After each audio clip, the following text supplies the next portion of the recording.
cell. I got the gray cell. I'm maximizing it. I'm making sure it's simplex simply because it's simple, but no, because it's faster. And if I could run it in simplex, you always do simplex first. Okay? And then I'm going to go ahead and run it. It says I got a solution. Solver found a solution. All constraints and optimality are satisfied. And I say, okay. And I see, but I have a few idiots who will buy 0.11111 sure. Right? I just say, it's on a discount. Okay, so, yeah, no. But you know, yeah, but it's maximize, because the guy goes, hey dude, you said maximize profit.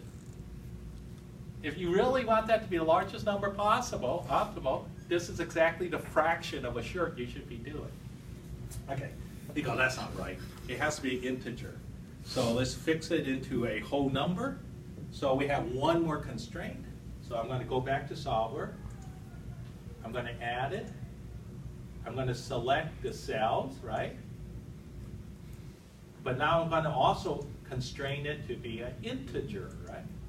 I want that. So when I say OK, I now have 3. I now added that those cells have to be whole numbers. Okay, so what's going on when it does whole numbers, by the way, behind the scenes? The fact that we didn't do a whole number, we went super optimized and gave me the fractions, what does it give me? It tells me that is the total best dollar. So you know that if it's an integer, you'll never get to that amount of profit we got, right? But I want you to just know, just as an aside, if I go to, is it under options? There's this. You see this integer optimality percentage? It says 1%. Okay, I just want to explain what that means, because you can change the percentage. You can change it to 5 if you don't want it to work. There are times when a model with integer constraints, where you say, hey, make it integer, whole numbers, takes longer. This is a joke model. But if you actually build a big, humongous model, it might go boo, boo, boo. Because what's it doing? It's trying every combination of whole numbers. So it's not using the simplex now. It's doing all these weird whole numbers. And that could take forever. So when it says 1% here, what it's saying is this. What it does is it first runs. So even if I ran it the way we have it set up, by doing this, what it does is the following. It starts by saying, I'm going to ignore your integer constraint. I'm going to first run it and get that fraction, so I can see what that maximum profit could be if I allow fraction. Then I'm going to start working on different whole numbers. And when I get within 1%, if I get within 1% of the fraction answer for the best profit, I stop. So in other words, I give you the whole number that's within 1% of the optimal profit you can get it. That's what this means. So if you don't want it to be 1%, you can say, hey, I'm good when you're within 50%. So that's really stupid.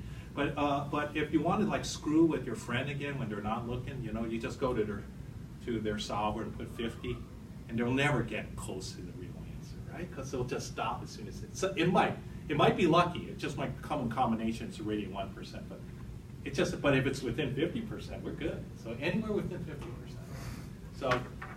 So the default is 1%. Okay. So I'm going to go ahead and solve it.